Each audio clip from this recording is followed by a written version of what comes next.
Welcome to the deep dive. Today, we're really getting into it, exploring clinical genetics.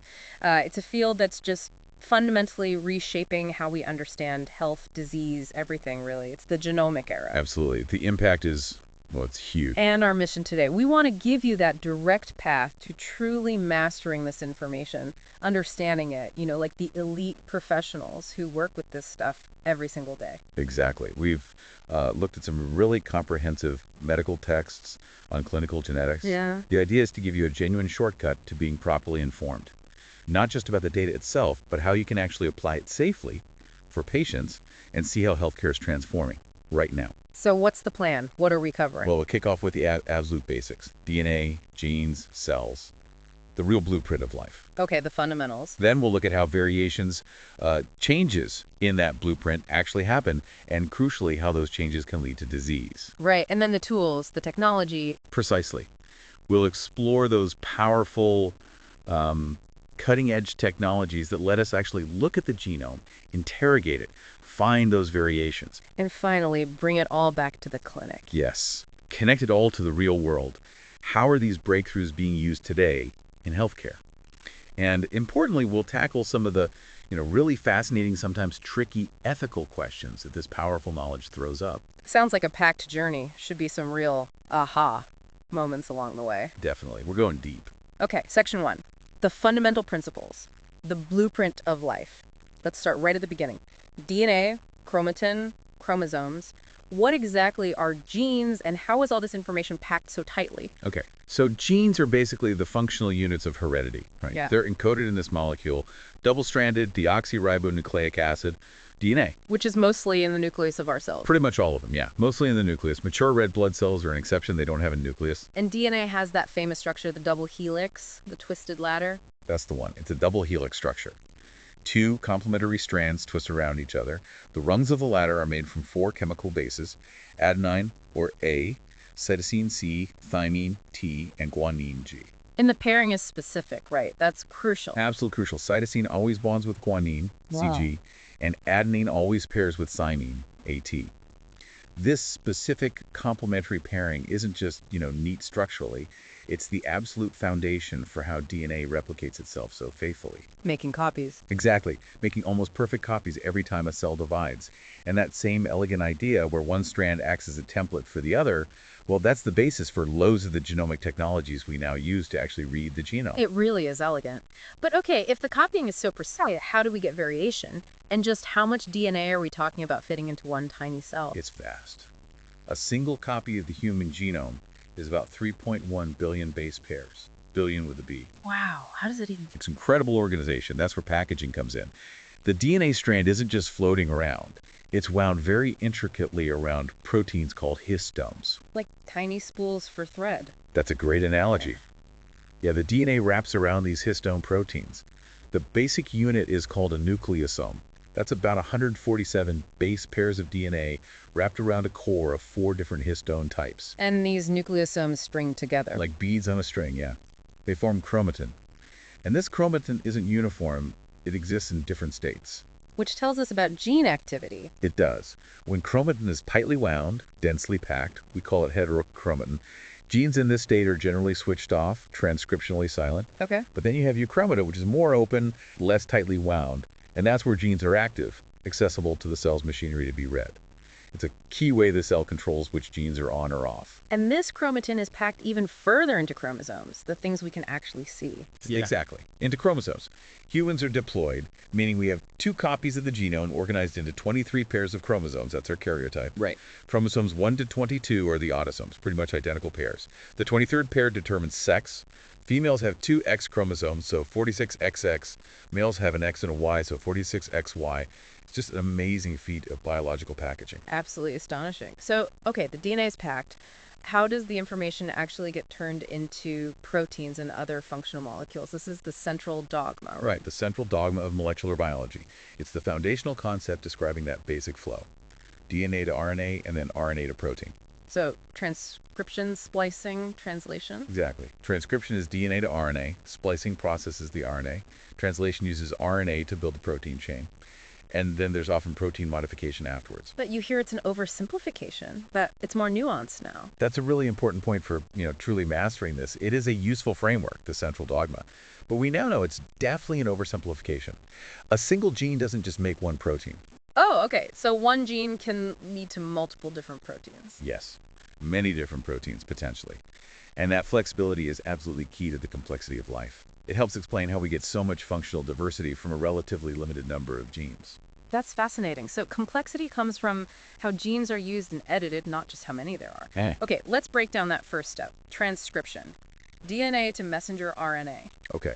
Transcription is essentially making an RNA molecule using a DNA template. It starts when an enzyme, RNA polymerase, binds to a specific DNA sequence at the start of a gene. This is called a promoter. Right. The polymerase then moves along one strand of the DNA, building a complementary RNA molecule. For genes that code for proteins, this RNA is messenger RNA, or mRNA. It stops when it hits a termination signal, the polyadenylation signal, near the end of the gene. And RNA is different from DNA, single-stranded. Yes, 3 key differences. RNA is usually single-stranded. The sugar in its backbone is ribose, not deoxyribose like DNA, Right. and it uses the base uracil U instead of thymine T. These differences matter for its function. Absolutely. They affect its stability, how it folds, and its role in the cell. And this transcription process isn't just automatic, right? It's tightly regulated. How does the cell control which genes get transcribed and when? Extremely tightly regulated. This involves proteins called transcription factors. There are over 1,200 different ones known in humans. Wow. These factors bind to specific DNA sequences, sometimes right at the promoter, near the start of the gene. Other times, they bind to distant DNA regions called enhancers. Distant? How can they influence the gene from far away? Through DNA looping, the DNA molecule can actually bend and loop around, bringing that distant enhancer with its bound transcription factors physically close to the promoter. This allows them to interact with the RNA polymerase machinery and influence how actively the gene is transcribed. So mutations in these factors or enhancers could cause disease, even if they're nowhere near the actual coding part of the gene. Precisely. A classic example is the type of alpha thalassemia, a blood disorder. It can be caused by a single base change, a point mutation, in an enhancer element that's over 100,000 base pairs away from the actual alpha-globin gene promoter it controls. Incredible. That really shows the importance of the whole genomic context. What else influences gene activity besides transcription factors? Several things. The chemical environment around the DNA matters hugely, particularly the accessibility of the promoter region. One key mechanism is DNA methylation. Adding methyl groups to the DNA. Yes, adding a methyl group, a small chemical tag, specifically to cytosine bases, often in promoter regions. This methylation usually acts like an off switch, silencing transcription, often by blocking transcription factors from binding. Okay. And then there's the chromatin structure itself, which we mentioned. Is it open euchromatin or closed heterochromatin? This is influenced by modifications to the histone proteins that DNA wraps around. Things like methylation or acetylation of histone tails can open or close the chromatin structure, controlling access to the genes within. And this leads us to epigenetics, above the genome. What does that really mean, and why is it so important, especially in diseases like cancer? Epigenetic changes are modifications that don't alter the underlying DNA sequence, the A's, C's, G's, and T's, but they do change how genes are expressed and how chromosomes function. Think of them as annotations or instructions written on top of the DNA blueprint. Like highlighting or sticky notes. Kind of, yeah. And these epigenetic marks are crucial. Abnormal epigenetic patterns are increasingly recognized as key players in cancer progression.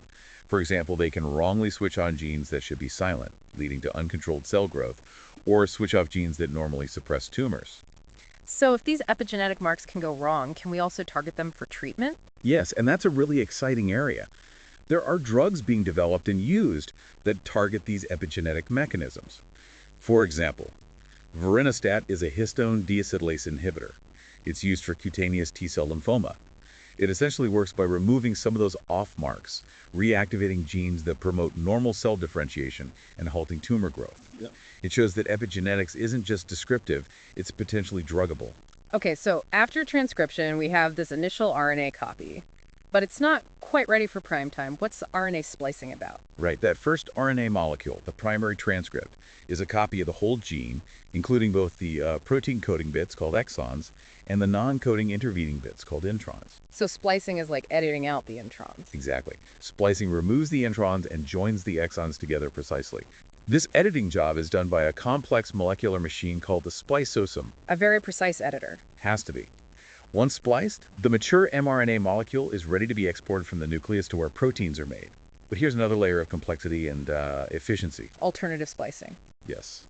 Many, maybe most, human genes can be spliced in different ways. By including or excluding different exons, a single gene can produce multiple different mRNA molecules. And therefore, multiple different proteins from the same gene. Precisely. It dramatically expands the protein repertoire from our 20,000 or so genes. A fantastic example is the calcitonin gene. Okay. In thyroid cells, it's spliced one way to produce calcitonin, a hormone involved in calcium regulation and bone. But in neurons, the same gene is spliced differently to produce calcitonin gene-related peptide, which acts as a neurotransmitter. Totally different functions, all from one gene, just depending on the splicing pattern. That's incredible versatility. Okay, so we have mature mRNA. Now, translation. Turning that RNA code into a protein, how does the cell read the code? The part of the mRNA that actually codes for the protein sequence is called the open reading frame, or ORF. Within the ORF, the code is read in groups of 3 bases called codons. Triplet code. Yep. Each 3 base codon specifies a particular amino acid or signals stop. There are 64 possible codons, but only 20 common amino acids. So there's redundancy. Multiple codons can code for the same amino acid. 3 specific codons, UAA, UAG, UGA, act as stop signals, telling machinery when the protein chain is complete. Most ORFs start with a codon for the amino acid methionine. What about the bits of mRNA before and after the ORF, the UTR? The untranslated regions. There's a 5' UTR, 5 UTR at the beginning, and a 3' UTR, 3 UTR at the end. The 5' UTR is a special cap structure that protects the mRNA from degradation and helps initiate translation. The 3 UTR often contains regulatory sequences and has a poly-A tail, a string of adenine bases which adds stability and helps with translation efficiency. Both are vital. So the mRNA leaves the nucleus and heads for the ribosomes. Exactly. Ribosomes are the protein synthesis factories. They're made of ribosomal RNA, or RNA, and proteins. The mRNA molecule binds to a ribosome. Then another type of RNA, transfer RNA or tRNA, gets involved. Each tRNA molecule carries the specific amino acid and has an anti-codon sequence of 3 bases that's complementary to an mRNA codon. The tRNA reads the mRNA codon on the ribosome and delivers the correct amino acid to be added to the growing protein chain. It's like a molecular assembly line. And once the chain of amino acids is built, is the protein finished? Or does it need more work? Often needs more work. Many ribosomes are attached to the endoplasmic reticulum, or ER. As the protein chain is made, it can be fed into the ER lumen, where it starts to fold into its correct 3D shape. Then it often moves to another organelle, the Golgi apparatus. For post-translational modifications, what are those? These are chemical modifications made to the protein after it's been translated. A really common one is glycosylation, the attachment of sugar molecules. These modifications are absolutely critical for the protein's final structure, function, and destination in or out of the cell. And if these modifications go wrong? It can cause serious problems. There are congenital disorders of glycosylation, for instance, which lead to severe developmental, neurological, and blood clotting abnormalities. It really highlights how crucial this final processing step is. What if the initial amino acid sequence is wrong, even just slightly, like in cystic fibrosis? That can also completely disrupt processing. The most common cystic fibrosis mutation, AFib508, is a deletion of just one amino acid. But that single change means the resulting protein gets stuck in the ER and Golgi. It can't be properly processed or exported to the cell membrane where it's needed.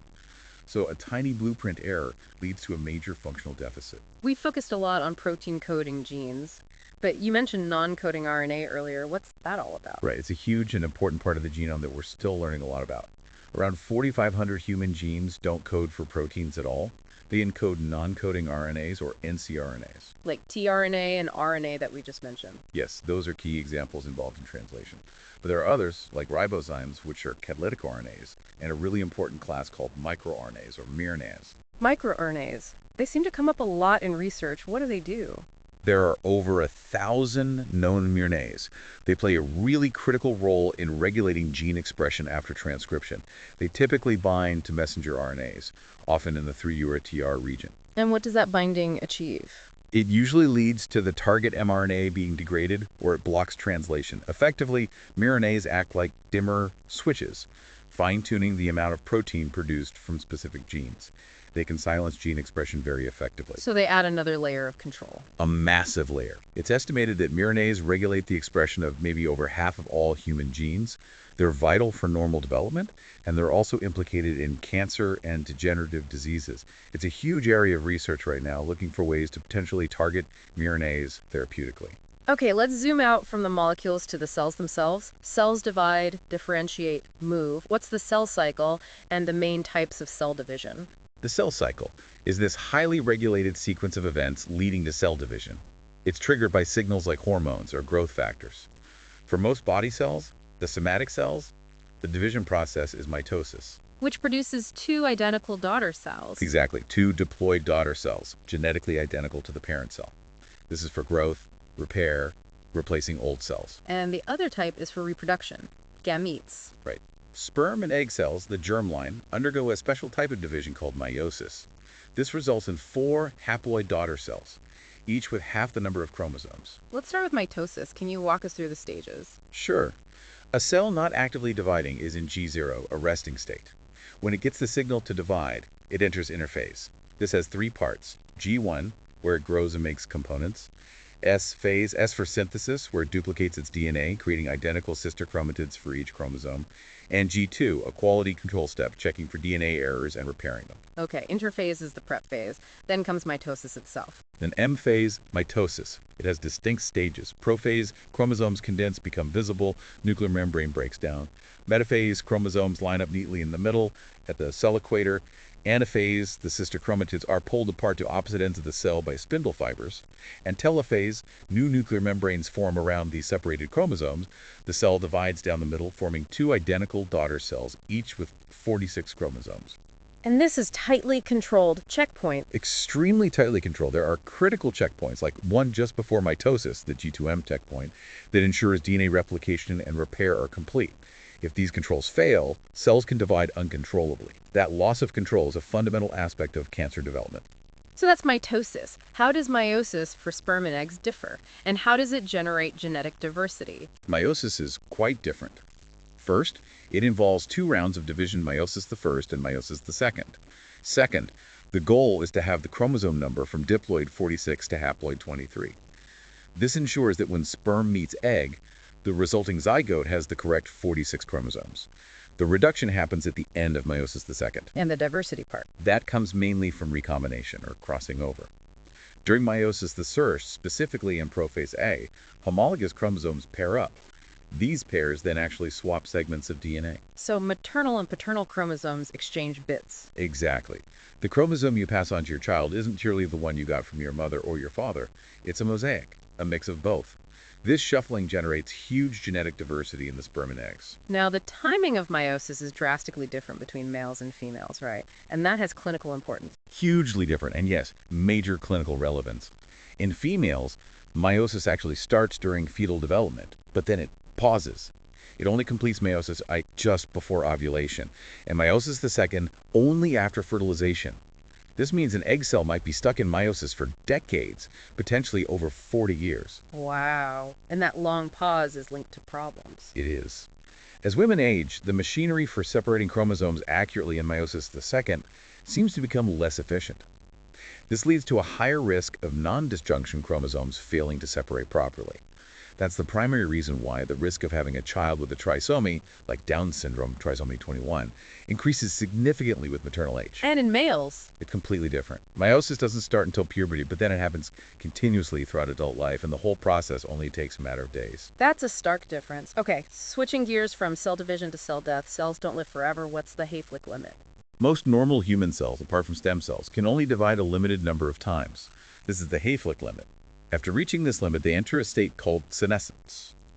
They stop dividing. It's like a cellular aging clock. And studying rare aging diseases helps us understand this. Definitely. Progeric syndromes, where people age prematurely, have been invaluable. Werner syndrome, for example, involves a mutation in a DNA helicase, an enzyme needed for DNA replication and repair. This highlights how crucial maintaining DNA integrity is for preventing premature senescence and aging. Besides just stopping division, there's programmed cell death apoptosis. That sounds deliberate. It is. Apoptosis is an active controlled process. It's essential for normal development, like removing webbing between fingers and toes in the womb, tissue maintenance, getting rid of old or damaged cells, and immune function. How does it work? Specific signals trigger a cascade activating enzymes called caspase. These caspase are like demolition crews. They systematically dismantle the cell, chopping up proteins and DNA. The cell shrinks and breaks into membrane-bound fragments called apoptotic bodies. And these are cleaned up neatly. Yes, that's key. Phagocytic cells, like macrophages, recognize and engulf these apoptotic bodies. Crucially, this happens without causing inflammation. It's a clean, non-disruptive way to remove cells. How does that compare to necrosis? Necrosis is different. It's messy pathological cell death. It happens when cells are damaged or deprived of essential resources like oxygen, hypoxia. Instead of a controlled dismantling, the cell swells and bursts, spilling its contents. This does trigger an inflammatory response in the surrounding tissue. So, apoptosis is programmed and clean, necrosis is accidental and messy. Okay, that covers the fundamentals of how cells work, divide, and die. Now let's move into section 2, genomic variation, health, and disease. This is where we look at what happens when that blueprint actually changes. How do we classify these DNA variations? We generally categorize them based on the size of the DNA segment affected or the mechanism causing the change. There are several key classes. Let's start small. Nucleotide substitutions, point mutations, or SNPs. These are the most common. By far the most common, yes. Just one base being swapped for another. This can happen during DNA replication if the wrong base gets incorporated, or through chemical damage to a base. Yeah. When these happen inside a protein-coding gene's ORF, we classify them further based on their effect. Can we use that sentence analogy again? The fat fox? Sure, remember the fat fox was this small face, she ate the old cat. Right. A synonymous change swaps a base, but the codon still codes for the same amino acid, like the fat fox ate the old cat. C to K, but it still means cat. The protein is unchanged. Silent change. Okay. A non-synonymous or missense change swaps the base and changes the amino acid. The fat box. F to B changes the meaning. The protein is altered, which might affect its function. Right. A stop gain or nonsense mutation changes a codon for an amino acid into a stop codon, the cat, replacing the F codon in HFAT with a stop codon C. This cuts a protein short, usually making it non-functional. Got it. And finally, splicing mutations affect those critical sequences at the intron-exon boundaries. This messes up the splicing process, maybe causing an intron to be left in or an exon to be skipped, often leading to a messed up protein and premature stop codons downstream. Very clear. So tiny changes can have big effects. What about insertions or deletions in the indels? Adding or removing bases? Indels. Their impact really depends on the number of bases involved, specifically whether it's a multiple of 3.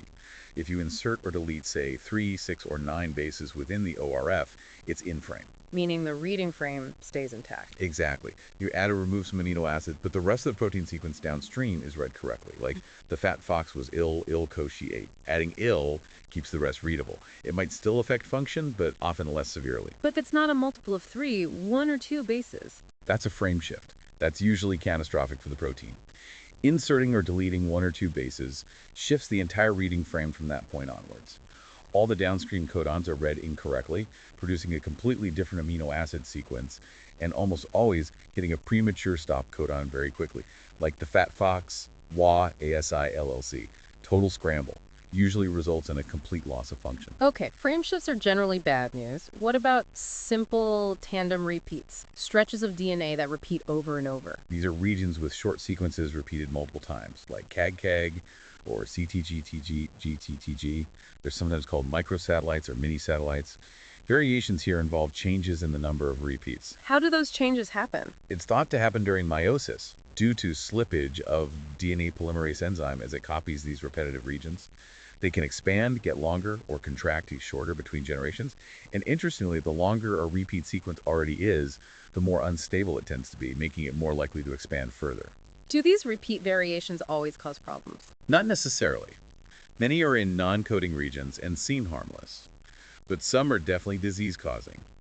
They can cause problems either by being within a coding region, leading to extra amino acids like extraglutamines in Huntington's disease from CAG repeats, or by being in non-coding regions like introns or UTRs, where they can mess with gene expression or RNA processing, like in myotonic dystrophy with CTG repeats, or Fragile X with CGG repeats. So those are changes within or near genes. What about much larger scale changes? Copy number variations, CNVs? CNVs are variations in the number of copies of larger segments of the genome.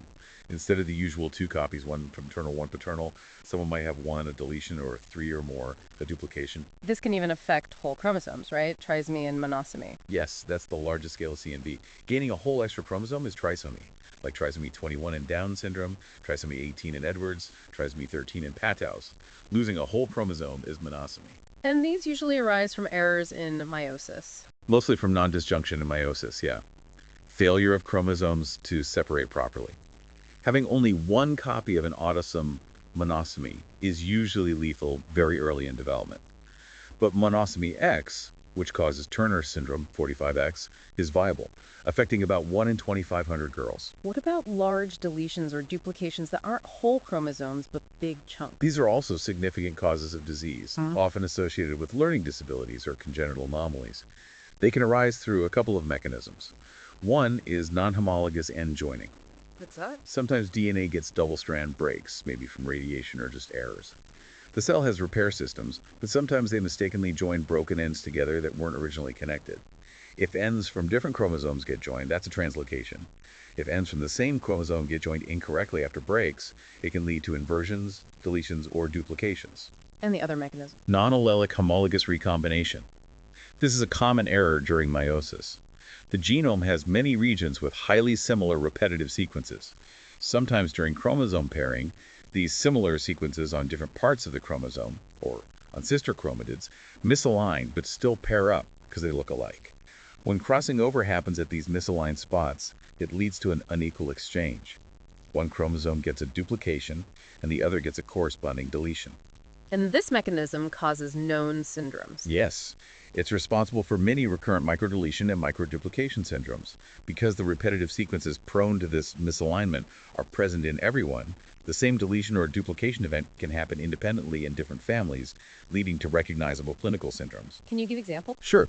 DeGeorge syndrome, 22q11.2 deletion, is a classic example, causing heart defects, immune problems, characteristic facial features. Williams syndrome, 7q11.23 deletion, involves specific cognitive profiles, heart issues, and distinct facial features. Prader-Willi and Angelman syndromes both involve the same region on chromosome 15, 15q11q13, but the specific effects depend on whether the deletion is inherited from the father, Prader-Willi, or mother, Angelman, due to imprinting, which we'll get to. Smith-Magenis, 17p11.2 deletion, involves sleep disturbance and behavioral issues. So the consequences of these variations can range hugely. What determines how severe the effect is? It depends on many things. The type of mutation, where it is, what the gene normally does. Some mutations have profound effects, causing severe classical genetic diseases. Others might have much subtler effects, maybe just slightly increasing the risk for a common complex disease like diabetes, often in combination with other genetic and environmental factors. Can we categorize these effects functionally? Loss of function, gain of function? Broadly, yes. No real effect on the protein or its function. Harmless background variation. You reduces or eliminates the normal function of the protein. This can happen through deletions, frame shifts, nonsense mutations, critical missense changes, or splice site errors. The protein is either missing, non-functional, or rapidly degraded. Okay. Gain of function. The mutation causes the protein to do something new, or do its normal job in an uncontrolled or excessive way, often caused by missense mutations that change the protein's structure or activity. Think of an accelerator pedal stuck down. Right. And then there's dominant negative. This is a bit more subtle. It usually happens when someone has 1 normal copy of the gene and 1 mutated copy, heterozygous. The abnormal protein produced from the mutated copy actually interferes with the function of the normal protein produced from the good copy. It actively poisons the process. This can happen with certain missense mutations in frame indoles or even some repeat expansions. It's easy to focus on the disease-causing variations, but most variation is normal, right? We're all different. Absolutely fundamental point. Every single one of us carries millions of genetic variants, maybe 5 to 50 million differences compared to the reference genome. That's a variation roughly every 300 bases. And most of these are harmless polymorphisms. Exactly. A polymorphism is defined as a variant found in more than 1% of the population. They generally don't cause disease directly, though they might have very subtle effects. They can be anywhere, exons, introns, the vast regions between genes, which make up 98–99% of the genome. Single nucleotide polymorphisms, SNPs, are the most common type. How do these common polymorphisms relate to common diseases like heart disease, diabetes? This is where genome-wide association studies, GWAs, come in. GWS compare the frequency of millions of SNPs across the genome between large groups of people with a specific disease and healthy controls. This allows researchers to identify specific SNPs, and therefore nearby genes, that are statistically associated with an increased or decreased risk of the disease. So GWS points to potential risk factors. Yes. It identifies variants that contribute, often modestly, to the overall risk. Many direct-to-consumer genetic tests use these GWS findings to try and generate risk profiles for common conditions. Can you give an example? A well-known one is a polymorphism in the SLC2A9 gene.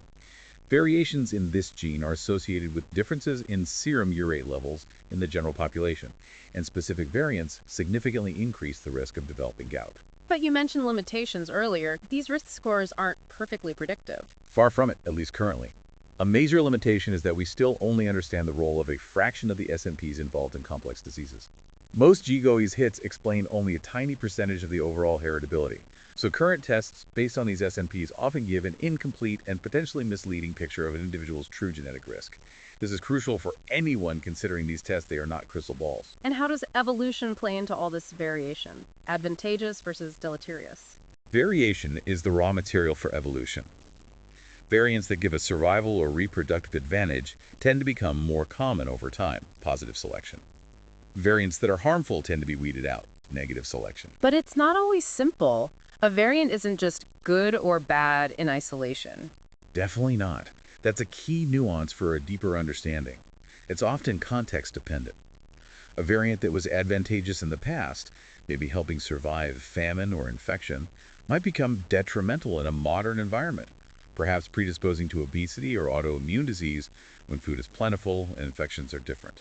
The fitness effect of a variant can change depending on the environment and even the age of the individual. Evolution is complex. Okay, let's shift to constitutional genetic disease conditions caused by inherited mutations present from birth. How common are these? They affect roughly 1% of the population.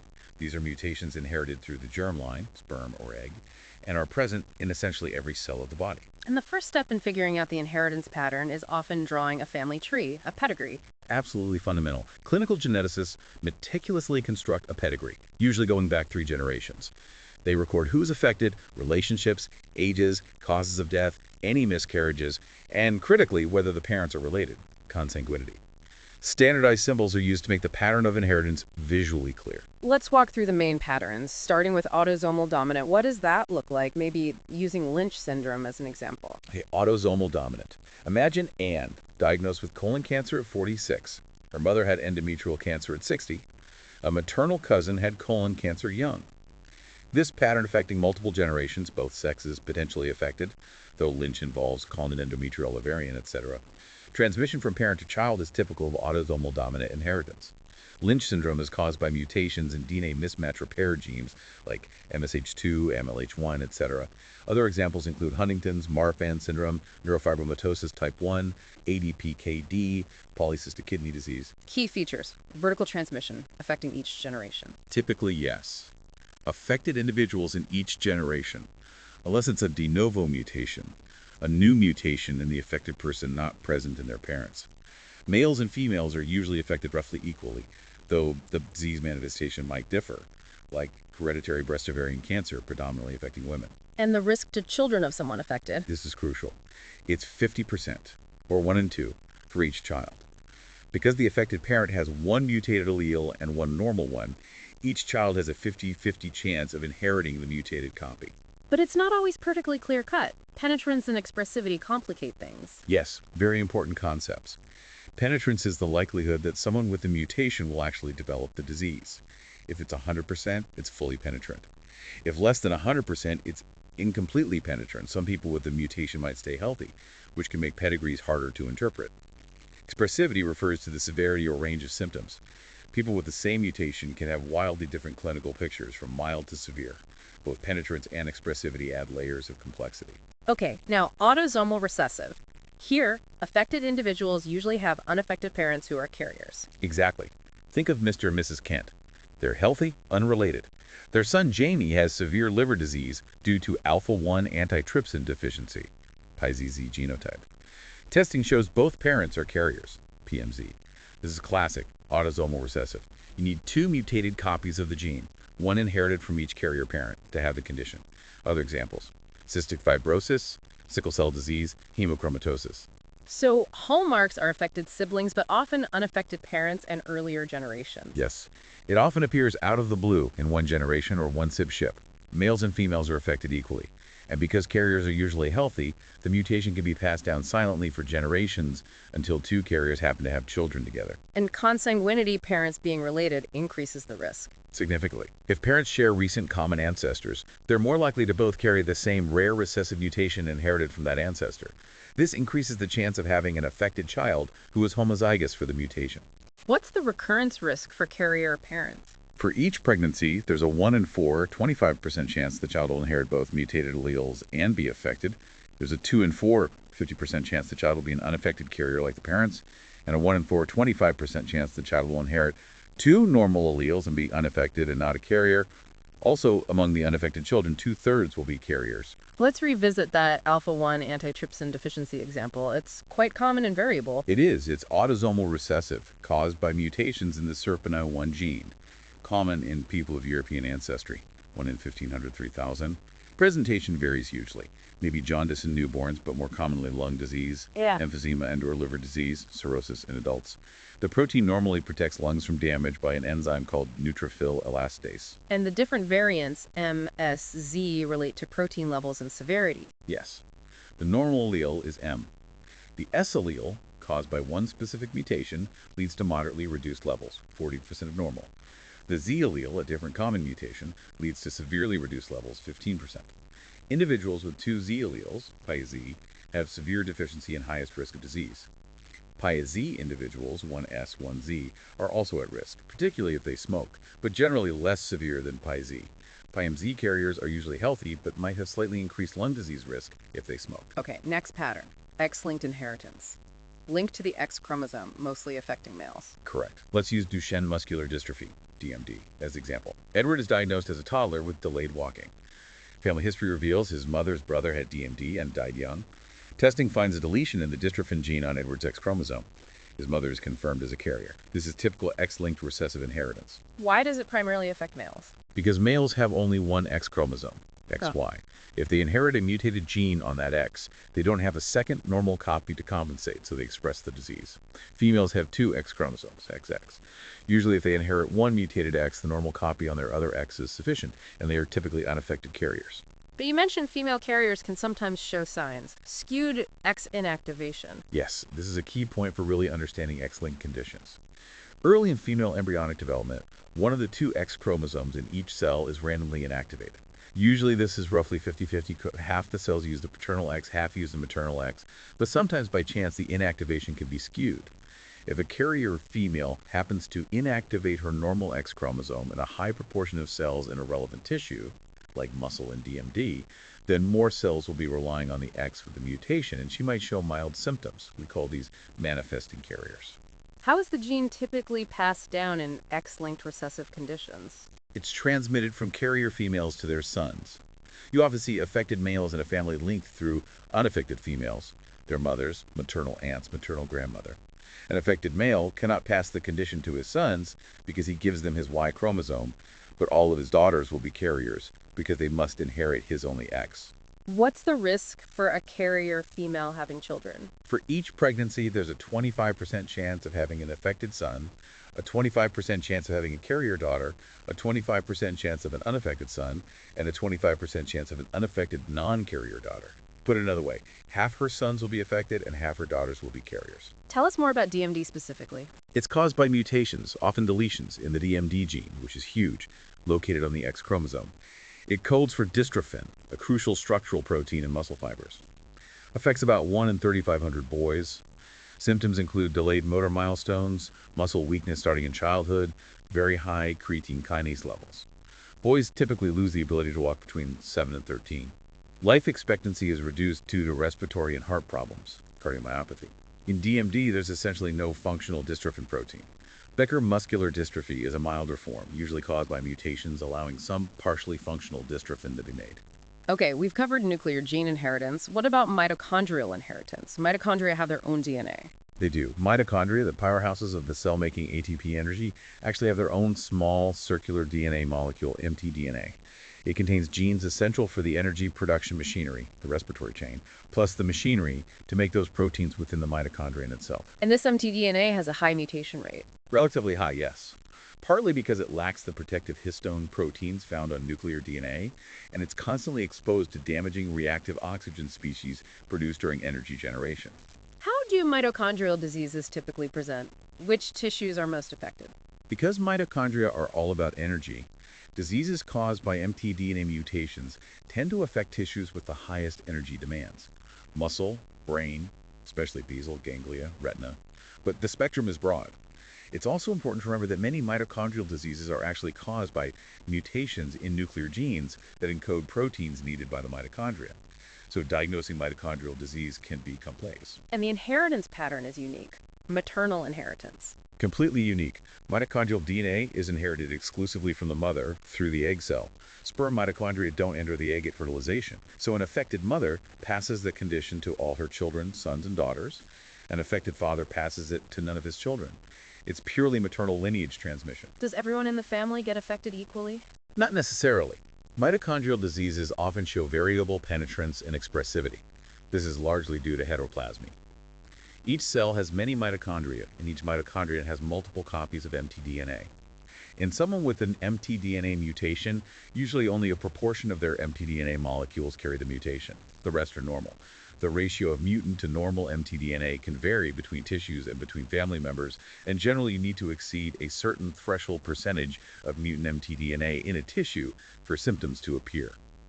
This leads to a lot of variability. Fascinating. Okay, one more complex pattern. Imprinting. Genes express differently depending on which parent they came from. Exactly. Imprinting is an epigenetic phenomenon where certain genes are marked during egg or sperm formation, so that only one copy, either the maternal or the paternal one, is active in the offspring. The other copy is silenced. So a mutation only causes disease if it's on the active copy. Precisely. If you inherit the mutation on the silenced copy, you're usually fine. But if you inherit it on the copy that's supposed to be active in relevant tissues, then you get the disease. This leads to parent of origin effects in pedigrees. Can you give examples of imprinting disorders? We mentioned Prader-Willi and Angelman before. Right, they're the classic examples involving the same region on chromosome 15. Loss of the active paternal contribution leads to Prader-Willi syndrome, obesity, learning difficulties. Loss of the active maternal contribution, specifically the UBE3A gene in the brain, leads to Angelman syndrome, severe developmental delay, seizures, happy demeanor. Other examples include Beckwith-Wiedemann syndrome, overgrowth, tumor risk related to genes on chromosome 11p15, and certain forms of pseudohypoparathyroidism related to the GNAS gene, with effects depending on maternal versus paternal inheritance due to tissue-specific imprinting. So far, we've focused on inherited constitutional mutations. But mutations can also happen after conception, during someone's life. Somatic mutations. Correct. Somatic mutations occur in individual cells after fertilization. They happen during mitotic cell divisions throughout life. They are not inherited, and they're only present in the descendants of the cell where the mutation first occurred, leading to mosaicism. The individual has a mixture of cells with and without the mutation. Can these cause disease besides cancer? Yes. McCune-Albright syndrome is one example. A somatic mutation in the GNAS gene occurs early in development. This leads to patchy abnormalities in bone, fibrous dysplasia, skin pigmentation, and endocrine problems, but only in the affected tissues derived from that original mutated cell. But the major example of somatic mutation causing disease is cancer. Overwhelmingly, yes. Cancer is fundamentally a disease of acquired somatic mutations. How do these somatic mutations drive cancer? Driver mutations. Cancers arise and progress through the accumulation of driver mutations. These are mutations in key genes that regulate cell growth, division, survival, or death. Apoptosis. They give the cell a growth advantage. Two main types, oncogenes and tumor suppressors. Broadly, yes. Gain-of-function mutations can activate oncogenes, which act like accelerators for cell growth. Loss-of-function mutations can inactivate tumor suppressor genes, which normally act like brakes on cell growth or protectors of genome integrity. And it's usually a multi-step process, not just one mutation. Almost always, multiple hits are required. A single mutation might give a cell a slight edge, allowing it to form a small clone. But then further mutations accumulate within that clone, conferring more advantages, faster growth, ability to invade tissues, resistance to death signals. This stepwise accumulation drives the progression from a benign growth to malignant metastatic cancer. This connects back to familial cancer and the Knudsen hypothesis. It's exactly. The Knudsen two-hit hypothesis primarily explains inherited susceptibility involving tumor suppressor genes. Someone inherits one mutated non-functional copy, that's the first hit, present in all cells. They're still healthy because the other copy works. But they're predisposed because they only need one more somatic mutation, the second hit, in any susceptible cell to completely lose that tumor suppressor function, which can then initiate cancer. This explains why inherited cancers often occur earlier and sometimes involve multiple primary tumors. What things increase the rate of somatic mutations happening? Exposure to environmental mutagens is a big one, things like UV radiation from the sun, chemicals in cigarette smoke. Also, inherent problems with the cell's own DNA repair machinery can lead to mutations accumulating faster. If the repair systems are faulty, sometimes due to inherited mutations like in Lynch syndrome, errors don't get fixed efficiently. Cancer is truly a breakdown in the normal molecular and cellular processes controlling growth and genome stability. Okay, section 3, interrogating the genome. We know the blueprint can change. How do we actually see these changes? Starting with chromosomes karyotyping versus newer methods like microarrays. For decades, the standard way was conventional karyotyping, looking at stained chromosomes under a microscope during metaphase when they're condensed. This is good for seeing major changes extra, or missing whole chromosomes, aneuploidy, or really large deletions or rearrangements, typically bigger than 4 million base pairs. But technology has moved on for finer detail. Significantly. Array comparative genomic hybridization, or array CGH, has largely taken over. It's a microarray-based technique that's much more sensitive. It allows rapid, precise detection of smaller gains, duplications or losses, deletions of DNA segments across the entire genome, right down to maybe a few thousand base pairs. How does array CGH work, comparing patient DNA to a reference? Essentially, yes. You take the patient's DNA and a reference DNA sample and label them with different fluorescent dyes, say green for patient, red for reference. Then you mix them and apply them to a microarray chip. This chip has thousands of spots, each containing a known DNA probe sequence from a specific location in the genome. And the colors tell you if there's a difference. Exactly. The patient and reference DNA compete to bind to the probes. If a spot glows yellow, a mix of red and green, it means there's an equal amount of patient and reference DNA binding, indicating a normal 2 copies in the patient. If it glows greener, the patient has more DNA binding than the reference at that spot, indicating a duplication.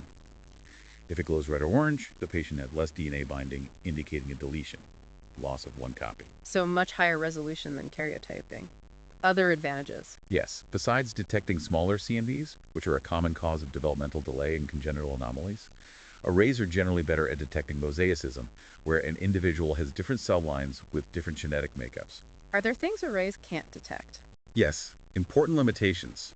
They generally won't detect balanced rearrangements where no DNA material is actually gained or lost, just moved around like balanced translocations or inversions. They also won't detect changes in the overall chromosome number if all chromosomes are affected equally, like triploidy, 3 complete sets. Karyotyping is still needed for those.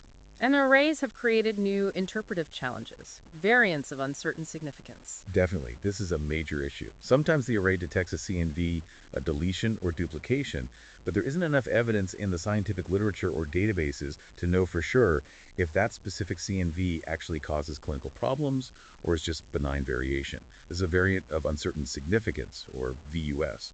It creates huge uncertainty and anxiety for families. As we gather more data on more people, we're getting better at classifying these, but it's an ongoing challenge. What about CNVs of variable penetrance, neurosusceptibility loci? These are CNVs known to increase the risk for conditions like autism or learning difficulties, but they don't guarantee it. They're found more often in affected individuals than in the general population, but some people carry them and seem unaffected. It suggests other genetic or environmental factors are needed to trigger the condition. Again, this makes counseling difficult. It's about risk, not certainty. And incidental findings, finding something unrelated to why the test was done. Yes. Because arrays look genome-wide, you might be testing a child for developmental delay and accidentally find a deletion that includes, say, the BRCA1 gene, indicating a high risk for adult-onset cancer. How and whether to report such findings is a major ethical debate, with different approaches taken in different places. The UK, for example, tends to be conservative about reporting incidental findings that don't have immediate clinical implications for the original reason for testing. Okay, that's looking at chromosome structure. Now let's zoom into the gene level.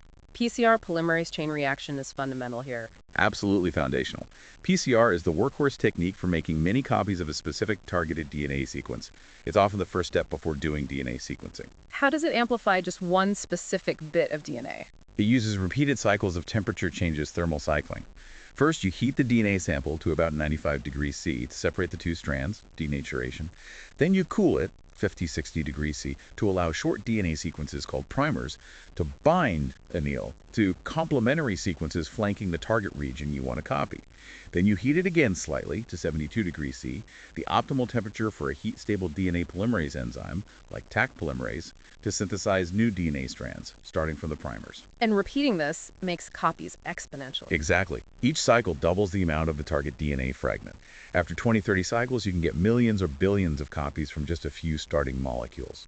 It generates enough material for downstream analysis, like sequencing. Speaking of sequencing, Sanger sequencing was the standard for a long time. For decades, yes. Developed by Fred Sanger in the 70s, it was revolutionary. It determines the exact order of bases. Modern Sanger uses fluorescently labeled chain-terminating nucleotides. When one of these gets incorporated by the polymerase during DNA synthesis, the chain stops growing at that specific base. Creating fragments of different lengths. Yes, you end up with a collection of DNA fragments, each ending with a specific fluorescently labeled base corresponding to every position in the sequence. These fragments are then separated by size using capillary electrophoresis.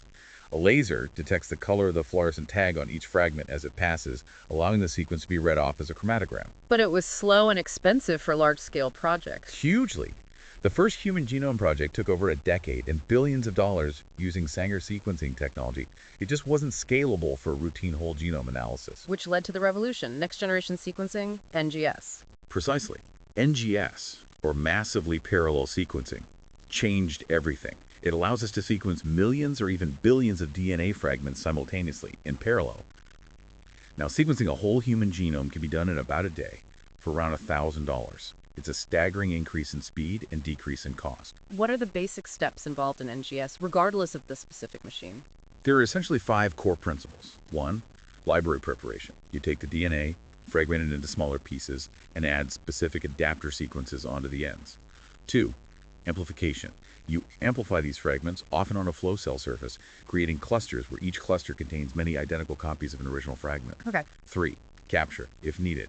If you're not sequencing the whole genome, but just specific parts like the exome, all protein coding regions, or a panel of specific genes, you use probes to capture or enrich for those target fragments from the library. 4, sequencing.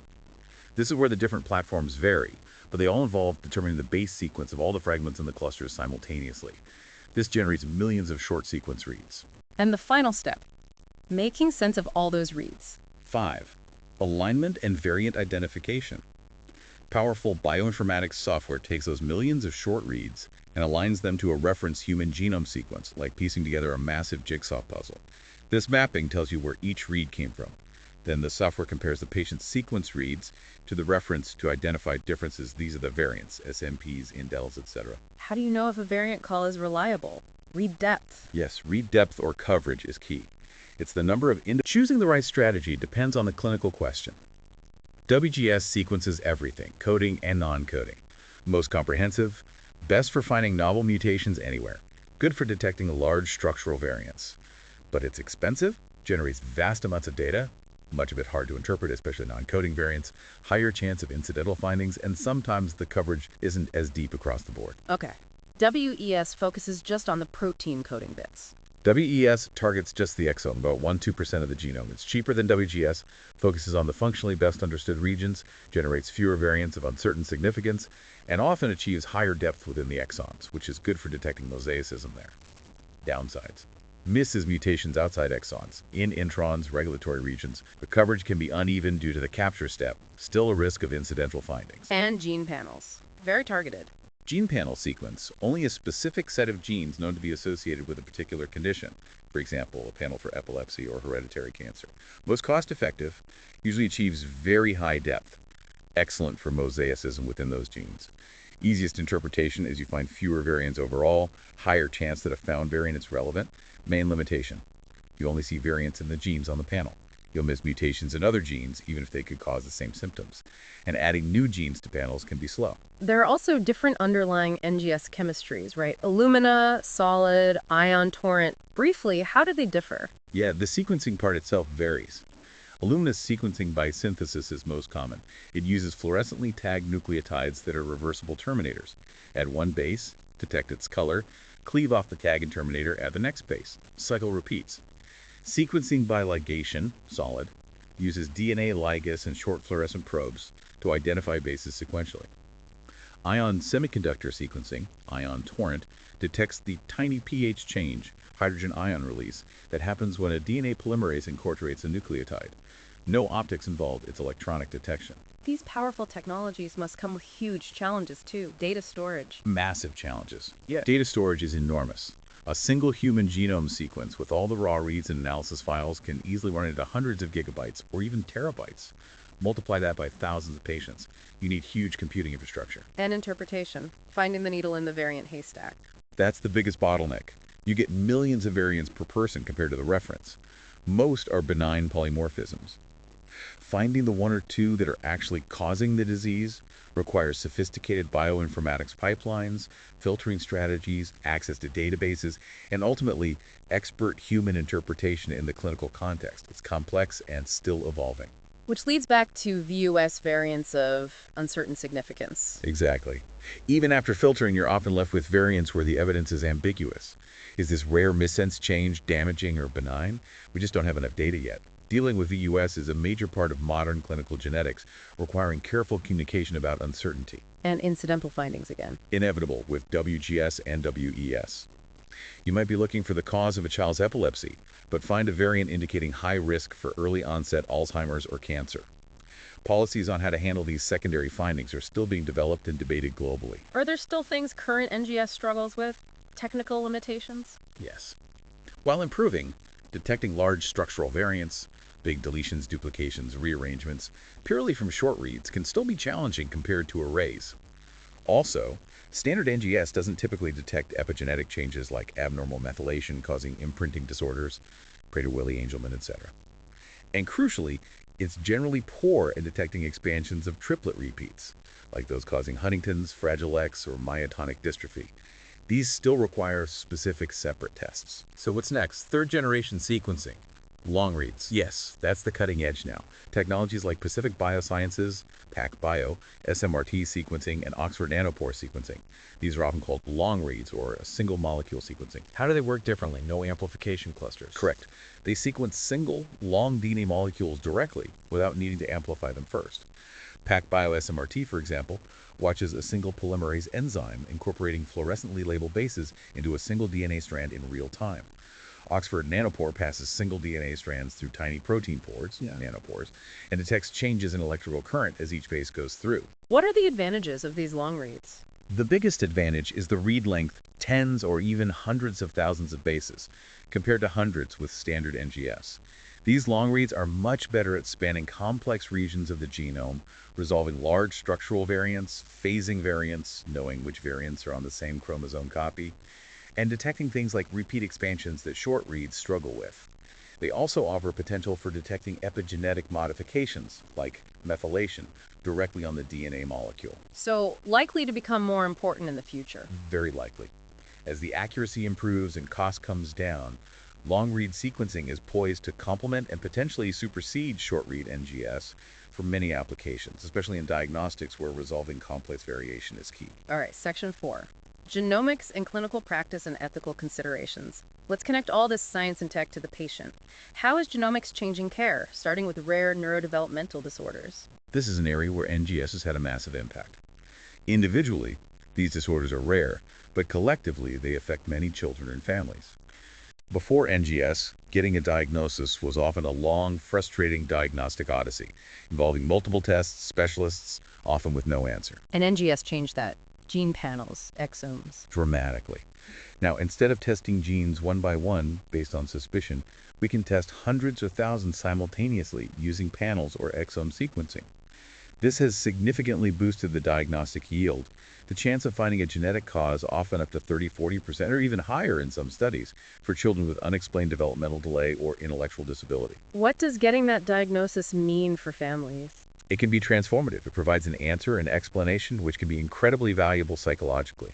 It gives information about prognosis, potential complications to watch for, recurrence risks for future pregnancies, access to specific support groups, and sometimes even points towards potential targeted therapies. Yeah. It ends the uncertainty, at least partially. What about common diseases? We talked about GWESO identifying risk variants. How is that translating into clinical practice yet? It's happening more slowly for common, complex diseases like diabetes, heart disease, or psychiatric disorders. While GWES has identified hundreds of associated variants, each one typically has only a very small effect on risk. Combining them into polygenic risk scores is an active area of research, trying to predict overall genetic susceptibility. So not quite ready for routine clinical use to predict risk for most people. Not yet for most conditions.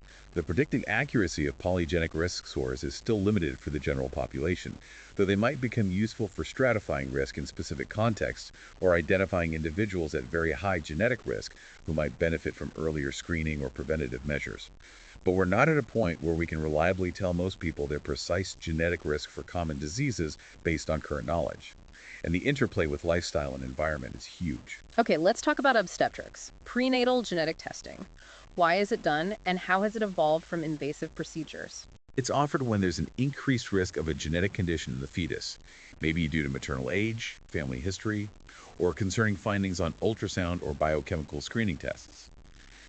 Traditionally, definitive diagnosis required invasive procedures like amniocentesis or chorionic villus sampling, CVS, which carry a small risk of miscarriage. But now there's non-invasive testing using fetal DNA in the mother's blood, NIPT. Yes, non-invasive prenatal testing, NIPT, has revolutionized prenatal screening.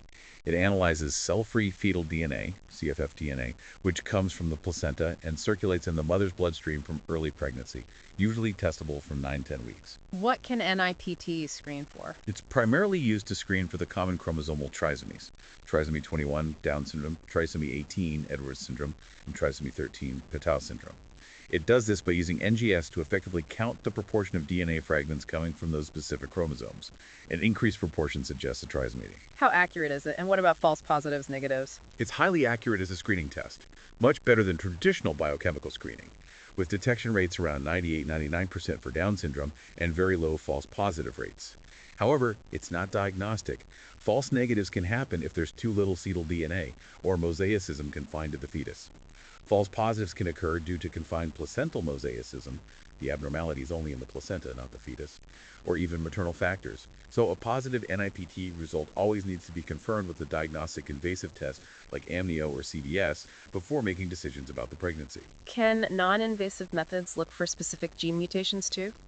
NIPT? Yes, non-invasive prenatal diagnosis, NIPT, is emerging for certain single gene disorders. It can be used to detect specific mutations inherited from the father or de novo mutations, new mutations not present in either parent, for conditions like achondroplasia.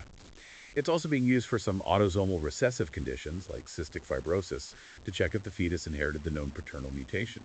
If it did, an invasive test is still needed to see if it also inherited the maternal mutation. And for couples undergoing IVF who know they are at risk, there's pre-implantation genetic diagnosis, PGD, testing embryos before pregnancy. Right, PGD, also now often called PGT, pre-implantation genetic testing, involves taking one or a few cells from an embryo created via IVF, testing those cells for a specific known genetic condition in the family, and then selectively transferring only unaffected embryos to the uterus. It's an option for couples at high risk of transmitting a severe genetic disorder. Let's move to oncology. How has genetics shifted from just identifying inherited risk to actually guiding cancer treatment? Historically, cancer genetics focused on identifying families with strong histories, suggesting an inherited predisposition syndrome, like BRCA12 for breast ovarian cancer, or Lynch syndrome for colon endometrial cancer. Testing was offered to high-risk individuals primarily for risk assessment and enhanced surveillance. And we discussed how those inherited mutations, like in BRCA12, often require a second somatic hit to initiate cancer. Exactly. The inherited mutation predisposes, but usually isn't sufficient on its own. The real revolution now is using genetic information, both inherited germline mutations and acquired somatic mutations within the tumor itself, to guide therapy choices. This is precision oncology. The PRP inhibitor story for BRCA-mutated cancers as a prime example. A perfect example. We now know that tumors with mutations in BRCA1 or BRCA2, which impair double-strand DNA break repair, are particularly sensitive to drugs called PRP inhibitors, which block single-strand break repair. Hitting both repair pathways simultaneously is lethal specifically to the cancer cells, synthetic lethality. So testing for BRCA mutations is now crucial for treatment decisions in some cancers. Absolutely. For ovarian cancer, and increasingly for certain breast, prostate, and pancreatic cancers, knowing the BRCA mutation status in the germline, or sometimes just in the tumor, directly influences whether PRP inhibitors are a suitable and often highly effective treatment option. It's moved genetics from just risk prediction into mainstream therapeutic decision-making. What's the future here? More gene-specific treatments driving more testing. Definitely. As we understand more about the genomic drivers of different cancers and develop more targeted therapies, like immunotherapy based on tumor mutational burden, or drugs targeting specific mutated oncogenes, genomic profiling of tumors using NGS is becoming standard practice. This will likely extend to testing for more inherited cancer susceptibility genes as more targeted treatments become available for those specific pathways. The lines between cancer genetics and oncology are blurring. And genomics is even impacting infectious disease management. How? Massively. NGS allows for incredibly rapid and accurate identification of pathogens, bacteria, viruses, fungi. You can sequence a microbe's genome in hours or a day. What does that enable? Faster diagnosis. Faster diagnosis, yes, but also, crucially, you can identify antibiotic resistance genes directly from the sequence, allowing doctors to choose the most effective antibiotic much quicker, rather than relying on slower culture methods. They can also track outbreaks, identify transmission chains, and monitor the evolution of pathogens like influenza or SARS-CoV-2 in real time. And helps develop new drugs and vaccines. Absolutely. Understanding the genomic variation and evolution of pathogens is critical for designing effective vaccines and staying ahead of antimicrobial resistance, which is a huge global health challenge. Okay, let's talk about treatment of the genetic diseases themselves. Pharmacogenomics, tailoring drugs to our genes. Yes, pharmacogenomics, or pharmacogenetics, is the study of how an individual's genetic makeup affects their response to drugs, both efficacy and side effects. Is this a new idea? Not entirely. We've known for decades about specific examples, like variations in the CYP2D6 gene, affecting how people metabolize certain drugs. CYP2D6 is part of a large family of cytochrome P450 enzymes, mainly in the liver, that metabolize a huge number of medications.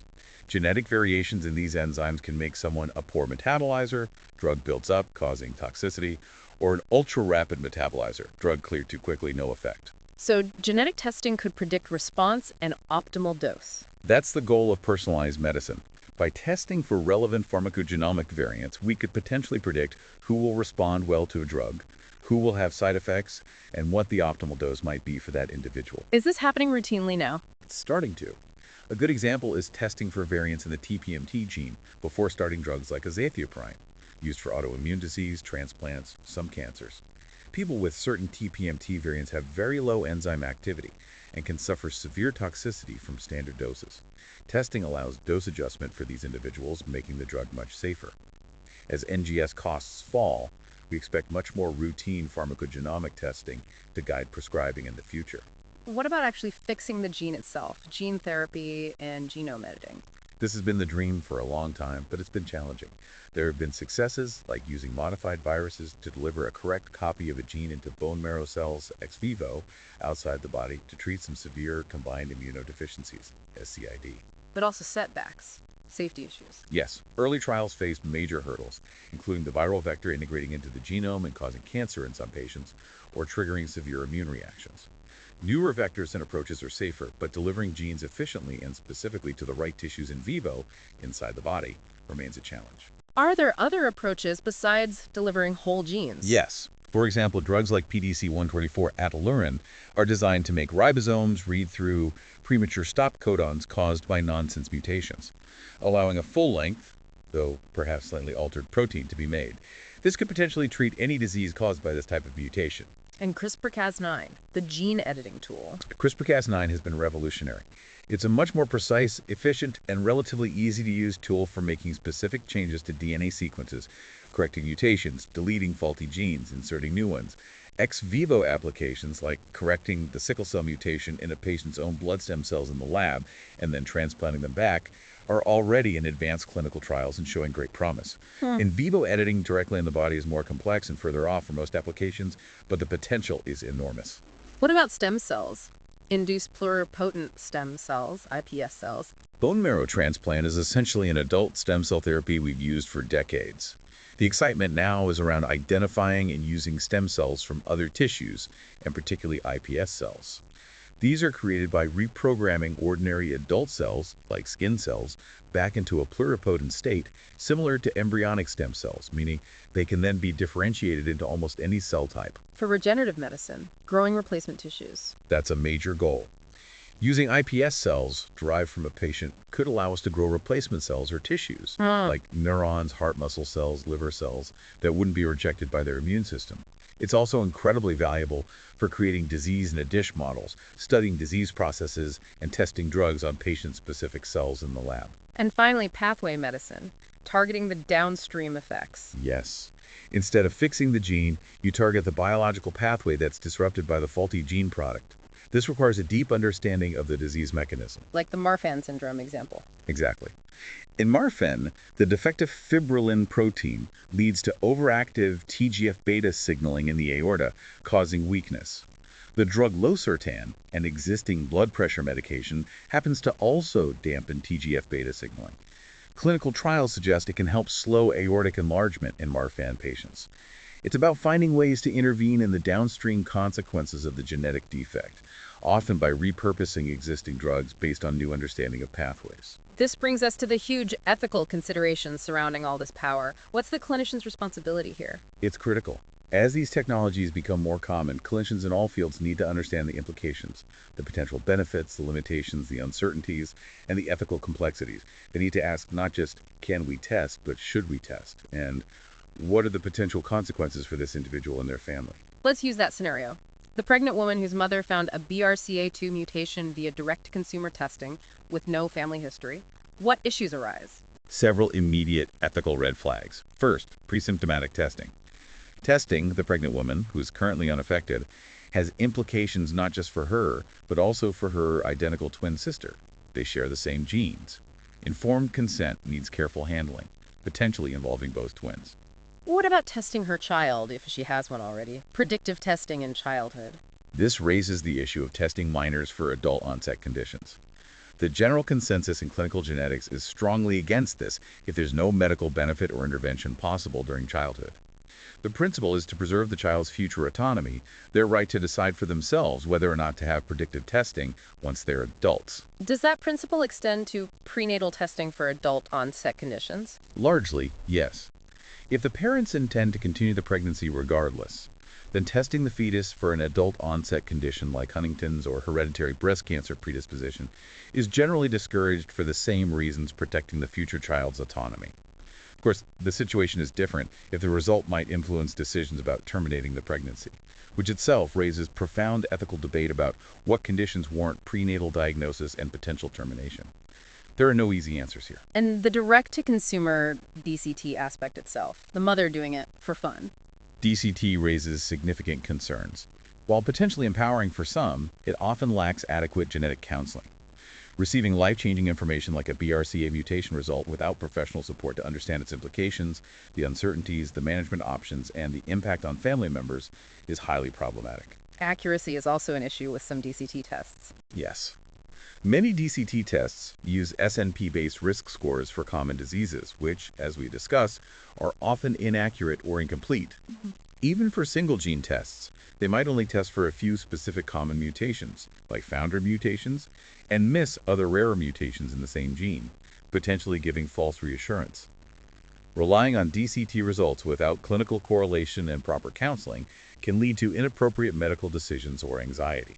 So what's the take-home message? The guiding principle for navigating genetic testing ethically? It's that a genetic test result is not just another medical test.